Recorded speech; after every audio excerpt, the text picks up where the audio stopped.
मैं पहले आपको नहीं सुनता था, तब ऐसा सोचता था कि जो माता पिता हमारे समाज में शादी कराते हैं तो वो शादी मतलब कुदरती घटना है, क्योंकि हम जन्मे वो भी कुदरती। तो जो समाज में शादी हुई वो कुदरती घटना है, और जो लव मैरिज करते हैं वो आर्टिफिशियल है। लेकिन आपको सुनते सुनते ऐसा लगा है कि जो लव मैरिज है वो कुदरती लगता है, और जो समाज है जो शादी होती है वो आर्टिफिशियल लगती है। मैं आपको जब नहीं सुनता था तब मेरी शादी और सब हो गया था, सगाई मतलब सब हो गया था। ये मेरी वाइफ है। तो फिर शादी के बाद अभी तक मतलब हम जैसे आप प्रेम को डिफाइन करते इस प्रकार का प्रेम हम दोनों नहीं कर रहे अभी। लेकिन अब ऐसा भी नहीं है कि हम जुदा भी हो जाए। तो अब आगे हम साथ में भी रहना चाहते हैं, लेकिन प्रेम जैसा आप डिफाइन करते ऐसा नहीं है हमें। तो आगे के लिए हमारे लिए कुछ जैसे हम घर पे होम थिएटर लगा के आपको सुनते हैं दोनों।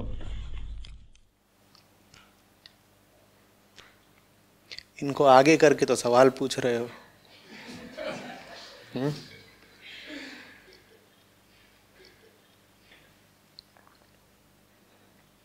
दो लोग हैं, एक दूसरे के लिए सहृदयता रखते हैं,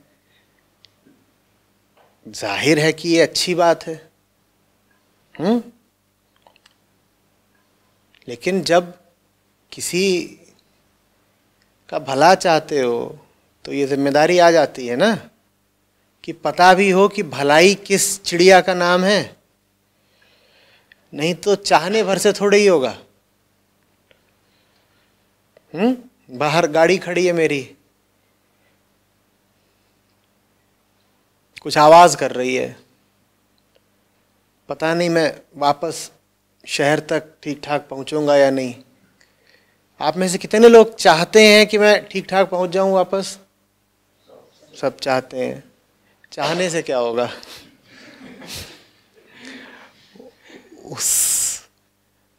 उसके इंजन का, उसकी प्रक्रिया प्रणालियों का कुछ पता भी तो होना चाहिए ना। या जाओगे और उसको फुसफुसाओगे कि देखो देखो ये हमारे बड़े प्यारे मित्र हैं, इनको सकुशल पहुंचा देना, तो पहुंचा देगी। चाहने से कुछ हो जाएगा क्या? तो ये बात सब चाहने वालों को समझनी चाहिए ना, चाहने भर से कुछ नहीं हो जाता। मन की जटिलताओं का, मन के खेलों का ज्ञान भी होना चाहिए, तभी दूसरे का भला कर पाओगे। नहीं तो बड़े अफसोस की बात हो जाती है कि लोग चाहते तो एक दूसरे का हित है, लेकिन अनजाने में अहित कर डालते हैं। अपने ही हित नहीं कर पाते लोग, दूसरे का हित कैसे करेंगे?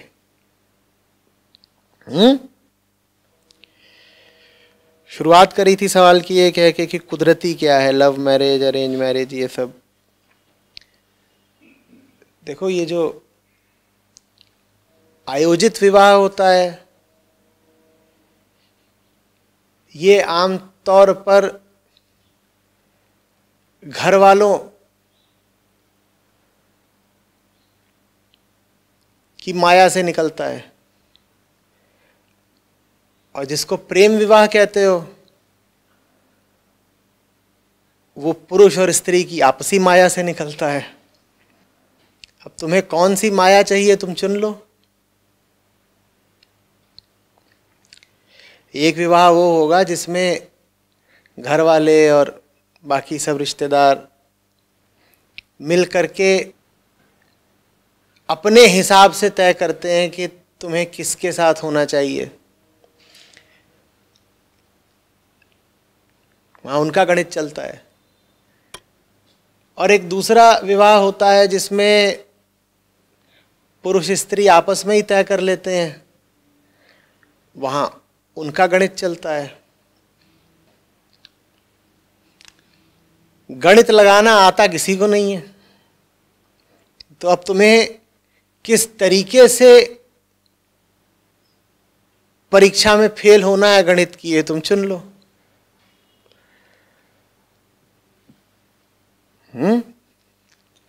अरे जब प्रेम ही नहीं पता तो प्रेम विवाह कैसे कर डालोगे? और वैसे ही जो घर वाले, उनसे पूछता हूं कि आयोजन शब्द का अर्थ पता है क्या? योजना माने क्या होता है? जब आप कहते हो अरेंज्ड मैरिज, तो कौन ये व्यवस्था करता है, अरेंजमेंट करता है? जानते भी हो, उसको नहीं समझा, तो उसके द्वारा रची गई व्यवस्था पर भरोसा कैसे कर लिया? व्यवस्थापक कौन है? ये जो पूरी विवाह की व्यवस्था को रच रहा है वो कौन है? वो भीतर बैठा मन है। वो कह रहा है इस तरह से लड़के की शादी करा देनी है, इस तरह लड़की की शादी करा देनी है। उसी ने तो सारी व्यवस्था रची है ना। उस व्यवस्थापक को हम समझते हैं क्या? उसको अगर हम समझ लें तो हम ये भी जान जाएंगे कि वो ये जो पूरी व्यवस्था रचता है, इसकी शादी यहाँ होनी चाहिए, इसकी शादी इस उम्र में होनी चाहिए, इसकी ठहर के करते हैं, इसकी शादी में ऐसा लेन देन हो जाए, तो फिर वो जो व्यवस्था रचता है वो सारी व्यवस्था भी हम जान जाएंगे कि कहाँ से आती है, क्यों आती है। और वैसे ही जब लड़का लड़की आपस में कहते हैं कि हमें प्यार हो गया, तो हम पहले जान तो लें कि उनके लिए प्यार का अर्थ क्या है। जब हम समझ जाएंगे कि वो किस चीज़ को प्रेम बोलते हैं, तो फिर हम ये भी समझ जाएंगे कि वो किस चीज़ को प्रेम विवाह बोल रहे हैं। तो ये कुदरती शब्द बड़ा झंझट का है। तुम कुदरती हटा के मायावी कर दो। और माया तरह तरह की होती है। जिस रंग की चुन्नी है चुन लो। चाहो तो माता पिता की तरफ की माया चुन लो, मामा की तरफ की चुन लो, ताऊ की तरफ की चुन लो, रिश्तेदारों की तरफ की चुन लो। कई बार घरों में पंडित वगैरह रिश्ते लेके आते हैं, उनकी माया चुन लो। और ये सब नहीं करना है, इनकलाबी आदमी हो तो अपनी व्यक्तिगत माया चुन लो। पर ले दे करके चुनते तो सभी माया ही है। जो प्रेम का वास्तविक अर्थ नहीं समझा, वो विवाह चाहे दूसरों के कहने पर करे और चाहे अपनी तथाकथित मर्जी से करे, उसने ले देकर चुनी तो माया ही है। हाँ, कुछ लोगों को इसमें बड़ा संतोष रहता है कि जब माया ही चुननी है तो दूसरों की दी हुई क्यों चुने, हम अपनी चुनेंगे। जब पिटना ही है तो कम से कम ये तो रहे कि अपनी ही चप्पल से पिटे, दूसरों का जूता काहे खाएं। तो इस तरह की संतुष्टि चाहिए हो तो तुम कह लो कि प्रेम विवाह ज्यादा ऊंचा होता है। मुझसे पूछोगे, मैं कहूंगा पीट तो दिए ही गए। ये जो गाल लाल हो रहा है, उसकी लाली पर थोड़ी लिखा है कि चप्पल ताऊ जी की थी या तुम्हारी अपनी। लाली तो लाली है, क्या उभर के आली है।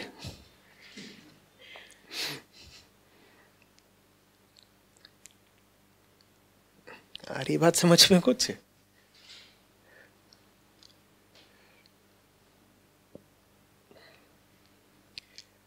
हम प्रेम समझने को तैयार नहीं होते, प्रेम विवाह करने को बड़े उतावले रहते हैं।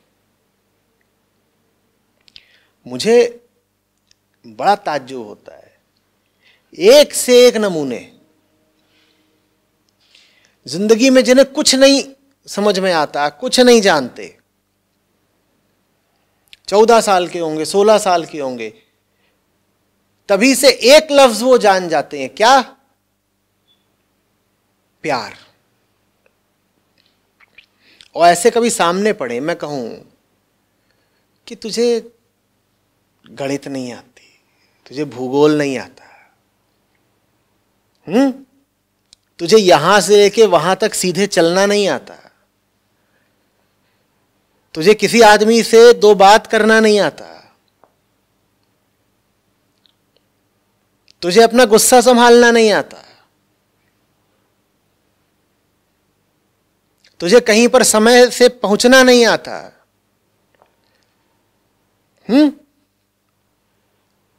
तुझे इंसान बनना नहीं आता। तुझे प्रेम करना कहां से आ गया? या प्रेम ऐसी चीज है जिसको करने के लिए कोई पात्रता ही नहीं चाहिए?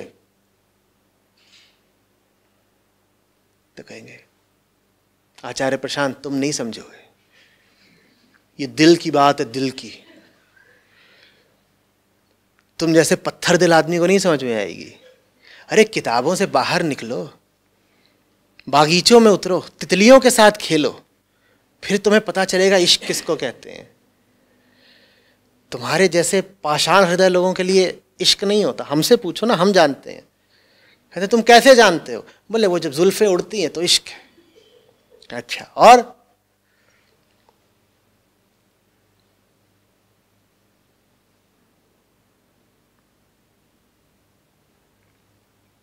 ये बड़े से बड़ा अचंभा नहीं है दुनिया का कि हद दर्जे का नाकाबिल आदमी होगा जो कुछ नहीं कर सकता लेकिन प्यार जरूर करता है। कैसे भाई, कैसे कैसे? तो कहेंगे नहीं, ऐसे थोड़ी होता है आचार्य जी। प्यार करने के लिए कोई योग्यता पात्रता थोड़ी चाहिए, कोई सर्टिफिकेट थोड़ी चाहिए। चाहिए भाई, चाहिए। ये गलत लोगों ने तुम्हारे दिमाग में गलत शिक्षा भर दी है कि प्यार तो कुदरती होता है, कि प्यार तो प्राकृतिक होता है, कि प्यार करना तो जानवर भी जानते हैं। ये मूर्खता की बात है जो तुम्हें सिखा दी गई है। तुमसे बोल दिया गया है कि प्यार तो एक छोटे बच्चे से सीखो। ये पागलपन की बात है। छोटा बच्चा मोह जानता है, छोटा बच्चा ममता जानता है, छोटा बच्चा आसक्ति जानता है, प्रेम नहीं जानता। प्रेम सीखना पड़ता है। मनुष्य अकेला प्राणी है जो प्रेम जानता है। तुम बेकार की बात कर रहे हो अगर तुम कह रहे हो कि प्रेम तो जानवर भी समझते हैं। नहीं, जानवर प्रेम नहीं समझते, जानवर सुरक्षा समझते हैं।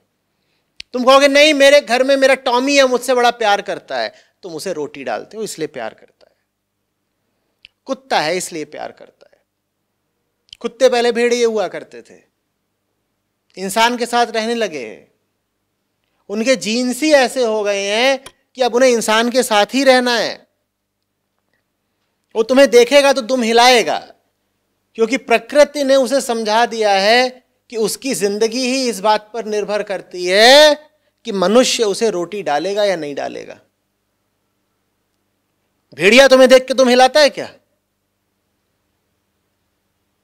और पड़ोसी का कुत्ता तुम्हें देख के प्यार से तुम्हारी गोद में आ जाता है क्या? तब तो भगते हो बहुत जोर से। तो बुलडॉग अपने वाले को कहते तो बहुत प्यारा है मेरा, आ जा। वो आ भी जाता, तुम्हारा मुंह चाटने लगता, कहता ये देखो जानवरों को प्रेम पता है। जानवर तुम्हारे पास इसलिए आता है क्योंकि प्रकृति उससे ऐसा करवाती है। उस चीज में भी सौंदर्य है, मैं मना नहीं कर रहा हूं। चिड़िया का एक जोड़ा साथ बैठा हुआ है, आवाजें कर रहा है और उसकी आवाजें गीत जैसी सुनाई पड़ रही हैं। उसमें सुंदरता है, निश्चित रूप से है, पर वो प्रेम नहीं है। प्रेम तो मूलतः आध्यात्मिक होता है। प्रेम करने की योग्यता तो सिर्फ उसकी है जो मन को समझ गया हो, जो मन की बेचैनी को जान गया हो। मन की बेचैनी का चैन के प्रति खिंचाव ही प्रेम है। इसके अलावा प्रेम की कोई परिभाषा नहीं। आचार्य जी ये देखिए गलती कर गए ना, आपने प्रेम की परिभाषा दे दी। अरे हमसे पूछिए ना, हम 8वीं क्लास के लौंडे हैं, लेकिन हम आपको बताए देते हैं कि इश्क वो है जिसे लफ्जों में बयां नहीं किया जा सकता। और ये हमें फिल्मों ने और शायरों ने बताया है। तुम भी मूर्ख, तुम्हारी फिल्में भी मूर्ख, तुम्हारे शायर भी मूर्ख।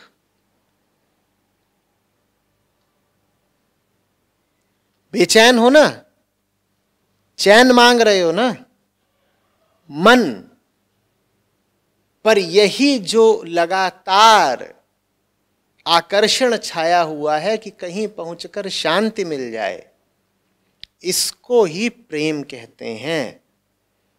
तो प्रेम सार्थक तब हुआ जब आप उस दिशा जाएं जहां वास्तव में शांति मिलती हो। लेकिन प्रकृति और जो प्राकृतिक खिंचाव होता है, जिसको आप प्राकृतिक प्रेम बोल देते हैं, उसका ऐसा कोई इरादा नहीं होता कि आपको शांति मिले। अंतर समझना। प्राकृतिक खिंचाव का नतीजा सिर्फ एक हो सकता है, संतान, और आध्यात्मिक खिंचाव का नतीजा होती है शांति। इसीलिए प्राकृतिक खिंचाव सदा पुरुष का स्त्री से, स्त्री का पुरुष से होता है, कुछ अपवादों को छोड़ दे तो। क्योंकि प्राकृतिक खिंचाव है ही इसीलिए कि या तो रोटी मिल जाए, या घर मिल जाए, सुरक्षा मिल जाए, या सेक्स मिल जाए, संतान पैदा हो जाए। प्राकृतिक खिंचाव इन वजहों से होता है। आध्यात्मिक खिंचाव किस लिए होता है? उसकी सिर्फ एक वजह होती है, शांति मिल जाए। बात समझ में आ रही है? तो जिसको कह देते हो ना कि अरे मैं तो कुदरती तौर पर उसकी ओर आकर्षित हूं, या कि देखो प्रेम तो प्राकृतिक होता है, सब जीवों में होता है, वो जो प्रेम है वो प्रेम की बड़ी छोटी परिभाषा है। छोटी भी नहीं, मैं उसको गलत परिभाषा बोलता हूं। उसे प्रेम कहना ही नहीं चाहिए। वो बस ऐसे ही है, कुछ नहीं। तो प्रेम करने के लिए पात्रता चाहिए, प्रेम करने के लिए ऐसी आंखें चाहिए जो दूसरे को कम और खुद को ज्यादा देखें। तुम्हारी आंखें जाकर के दूसरे से ही चिपक गई हैं तो ये प्रेम की निशानी नहीं है, ये तुम्हारे पशु होने की निशानी है। पशु के पास कोई पात्रता नहीं होती, उसके पास काबिलियत ही नहीं कि वो खुद को देख सके कि मेरे भीतर चल क्या रहा है, इस खोपड़ी में चल क्या रहा है वास्तव में। इंसान होने की विशिष्टता ये है कि तुम खुद को देख सकते हो, समझ सकते हो। जब तुम खुद को देखोगे, जब तुम्हें अपने भीतर की गड़बड़ का कारण समझ में आएगा, जब तुम्हें अपनी बेचैनी का सबब समझ में आएगा, तभी तो तुम खिंचोगे ना समाधान की ओर और चैन की ओर। समाधान की ओर खींचना, चैन की ओर बढ़ना, ये प्रेम है।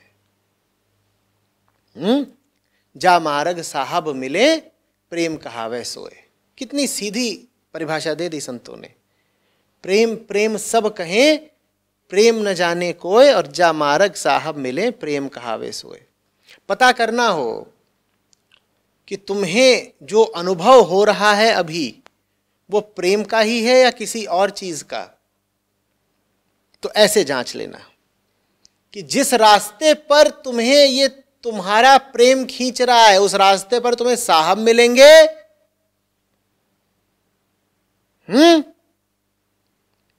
या कोई और मिलेंगी, ये देख लो। साहब समझ रहे हो ना कौन?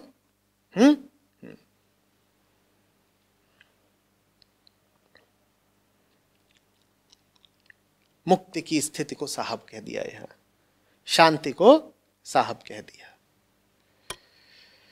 हम तो प्रेम के नाम पर बंधन और पकड़ लेते हैं, और जानने वाले समझा गए हैं कि प्रेम माने उधर को बढ़ना जिधर आजादी मिलती हो। जिसके साथ रहने से आजादी मिल जाए, बस वही प्रेम के काबिल है। जिसके साथ रहने से बंधन बढ़ते हो, जान लेना वहां खतरा है। अब पूछ रहे हो कि हम पति पत्नी हैं,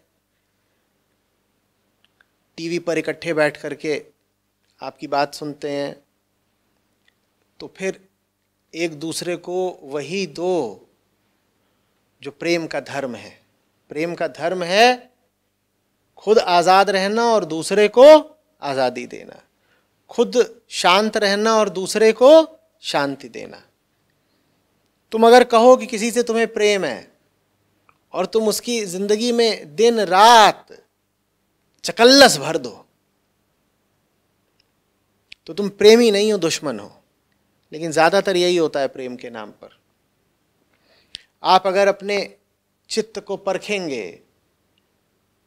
तो बड़े खेद की बात है कि आपको पता चलेगा कि आपको आपके दुश्मनों से कम तनाव रहता है। आपका ज्यादा सरदर्द आपके चाहने वालों की वजह से है। बोलिए, ये बात सही है या नहीं? आपको आपके दुश्मन तो क्या ही तनाव देते होंगे, उनकी बहुत हैसियत ही नहीं, दुश्मन तो दूर बैठा है। ये जो हमारे प्रेमी जन हैं, स्वजन हैं, इन्होंने ही खोपड़ी खा रखी होती है। हाँ या ना? तो ये प्रेम की निशानी नहीं है। लेकिन हम कहते हैं यही तो प्यार की बात है ना, सारा कूड़ा और किस पर डालेंगे? इंतजार करते हैं दिन भर वो लौट के आए, और लौटा नहीं कि दिन भर का जितना कूड़ा था डाल दिया उसके सर पे।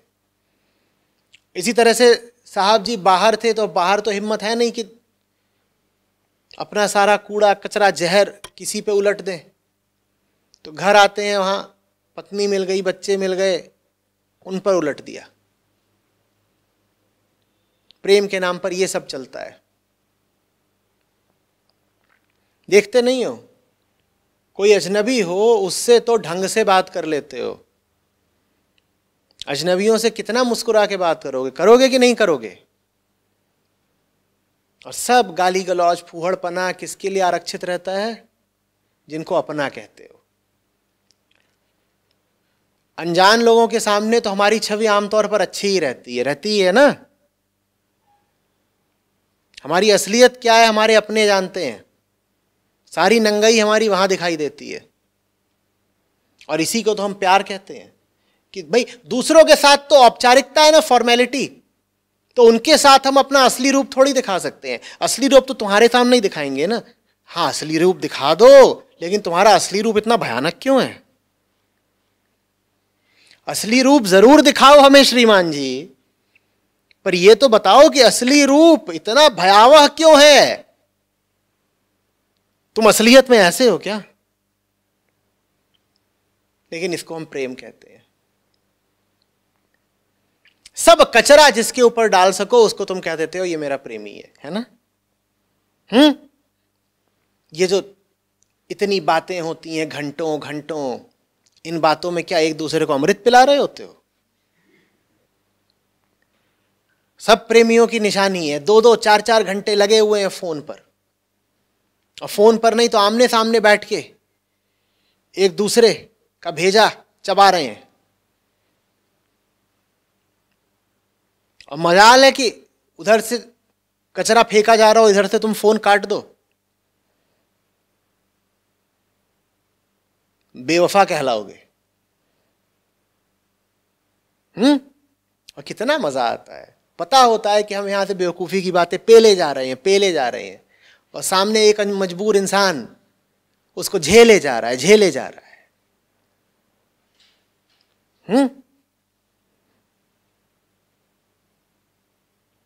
और फिर कोई आएगा अचानक से, फिर कहेगा वो पत्थर दिल इंसान तू नहीं समझेगा, इस पेलने और झेलने का नाम ही तो इश्क है। मैं पत्थर दिल ही सही, मैं बहुत खुशकिस्मत हूं अगर मुझे ये बात समझ में नहीं आती। और इतना ही आपसे विनती कर सकता हूं, न पेलो न झेलो। इसी बात को हमारे बड़े लोग बोल गए थे, न दैन्यम न पलायनम। सरल करके बता दिया मैंने, क्या? न पेलो न झेलो। आ रही बात समझ में? कोई तुम्हारा अब प्रेमी बन गया है, उससे अब तुम एक रिश्ते में आ गए हो, या किसी से तुम्हारी शादी हो गई है, तुम उसके पति या पत्नी कहलाते हो। इसका मतलब ये नहीं है कि तुम उसके सामने बिल्कुल अब बेहूदगी का नंगा नाच नाचो।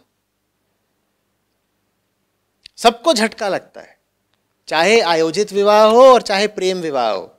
शादी के बाद जो रूप देखने को मिलता है, झटका सबको लग जाता है। कहते ये तो तुमने पहले दिखाया ही नहीं था। तो उधर से उत्तर आता है, सरप्राइज, कुछ तो बचा के रखना था ना बाद में दिखाने के लिए। तो अब ये रूप देखो हमारा। तुम्हें पता है हमारे 2 और भी दांत थे जो छुपे रहते थे, फिर वो 2 दांत निकलते हैं ऐसे। ये प्रेम की निशानी नहीं है। अगर आत्मीयता का मतलब ये है कि दूसरे के बाल नोचने हैं, गाली गलौज करनी है, सर फोड़ना है, तो भाई बेगानापन बेहतर है। थोड़ी औपचारिकता, थोड़ी फॉर्मेलिटी ही बेहतर है। प्रेम का मतलब यह है कि तू तड़ाक करनी है तो फिर थोड़ा बेगानापन ही सही है। आप नहीं तो तुम ही बोल लो।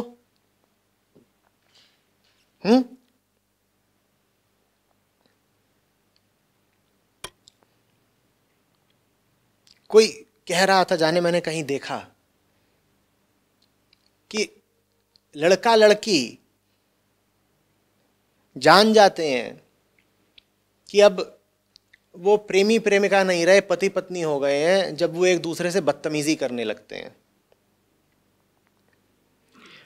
पति पत्नी हो जाने की निशानी ही यही है कि अब आपको एक दूसरे से बदतमीजी, बेहूदगी करने का अधिकार मिल गया।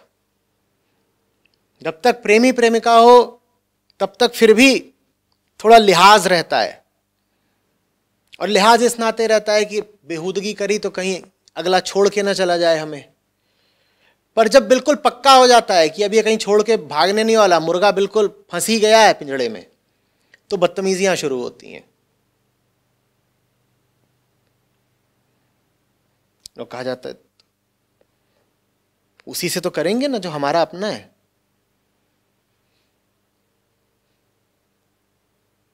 अपनी चीज ही तो तोड़ी जाती है।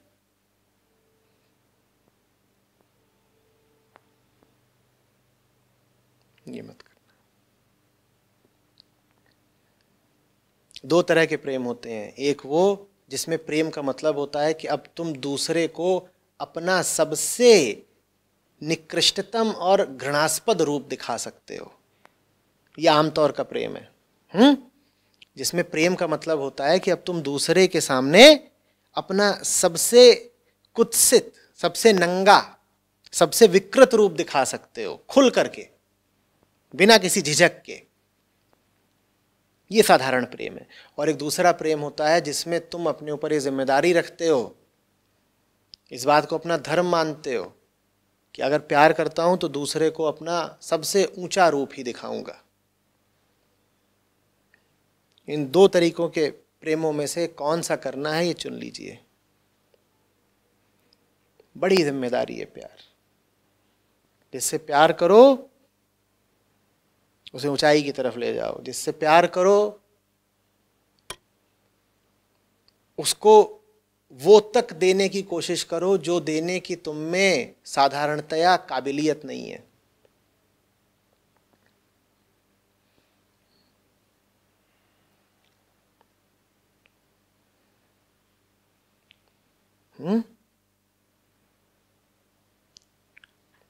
खुद भी साहब तक जाना है, दूसरे को भी पहुंचाना है। यही प्रेम है।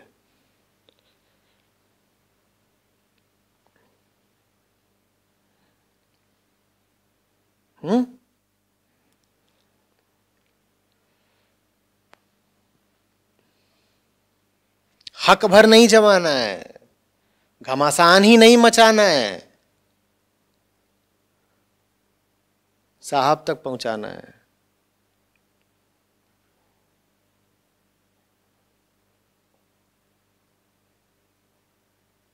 एक दूसरे का मतलब प्रेम का मतलब एक दूसरे की बात माने, जिसको प्रेम करे उसकी बात माने, ऐसा मतलब? ये बोला क्या इतनी देर से? क्या कर रहे हो? मतलब हम आपसे प्यार करते हैं तो हम आपकी बात माने, ऐसा हुआ ना? ये आपसे प्यार करता हूँ तो ये तुम मुझसे सवाल कर रहे हो या देवी जी को सुना रहे हो?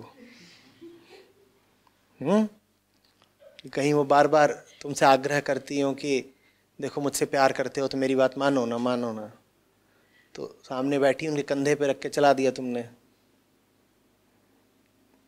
नहीं तो आपके प्रश्न का मेरी कही गई बात से कोई संबंध ही नहीं है। इतनी देर में मैंने क्या जरा भी ऐसा इशारा भी दिया कि दूसरे की बात मानने का नाम प्रेम है? ऐसा कहा क्या? तुम उसकी बात मानो, वो तुम्हारी बात माने, और दोनों की बातें आपस में मिलती नहीं, तो ले दनादन दे दनादन।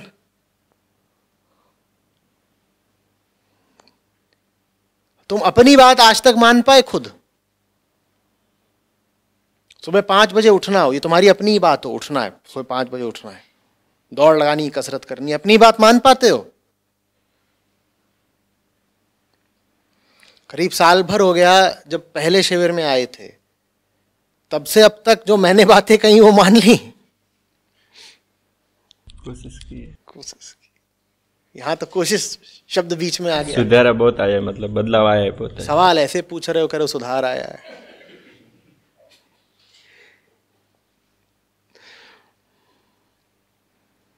इस गलतफहमी में कोई ना रहे कि दूसरे की बातें मानने का नाम प्रेम है। इस गलतफहमी में कोई ना रहे कि अगर कोई तुमसे प्यार करता है तो तुम्हारी बातें वगैरह मानेगा या तुम्हारी इच्छाएं पूरी करेगा। ये बड़ी से बड़ी गलतफहमी है, घातक। हम सोचते यही है, तू तो मुझसे प्यार करता है ना, तो तू तो मेरी सारी हसरत चाहत पूरी कर, तुझसे तो जो मैं कहूं तुझे मानना पड़ेगा।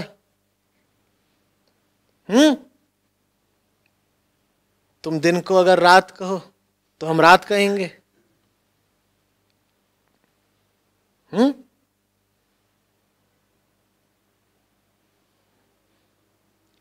कतई ऐसी हो रही हो और सामने आके पूछे, सोनू मैं मोटी हो रही हूं क्या? नहीं, तुम तो सूख के कांटा हो गई हो।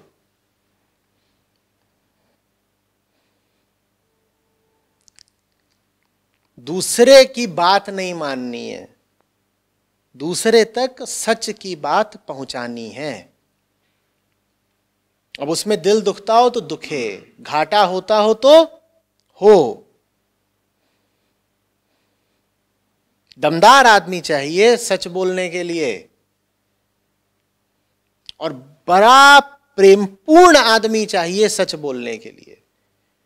दूसरे की हां में हां मिला करके दूसरे को धोखा दे देना तो बहुत आसान है कि नहीं? कोई आया आपके पास कोई मुद्दा लेकर के, आपने कहा बिल्कुल बिल्कुल बिल्कुल बिल्कुल। आया आपके पास कोई कह रहा है, आप पता है वो जो बगल की है ना, वो मिसेस गुप्ता बड़ी डायन है, तो बिल्कुल बिल्कुल डायन डायन। कर मुझसे उसकी बिल्कुल नहीं पटती। हाँ बिल्कुल वही डायन है।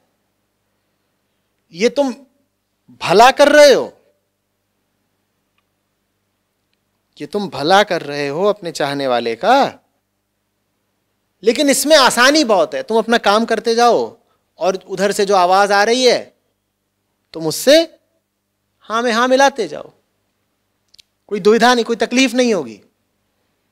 लेकिन यही तुम कह दो कि मेरी बात सुनो भाई,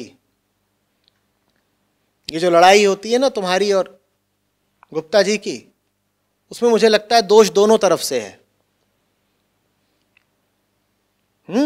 तो जैसे ये कहोगे वैसे ही अब तुम्हारे लिए झंझट खड़ा हो जाएगा, क्योंकि तुमने इधर का भी दोष बता दिया, अपनी तरफ का भी।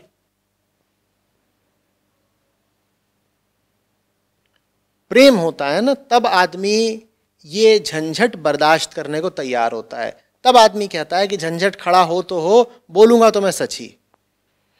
मुझे मालूम है मैंने सच बोला नहीं कि मेरे ही घर में बवंडर खड़ा हो जाएगा, लेकिन फिर भी बोलूंगा तो मैं सच ही। सच इसलिए नहीं बोलूंगा कि मेरा अहंकार है, सच इसलिए बोलूंगा क्योंकि तुझसे प्यार है। लेकिन जब भी तुम सच बोलोगे उसको माना ऐसे ही जाएगा, तो बड़े अहंकारी आदमी है, मेरा दिल दुखाते रहते हैं।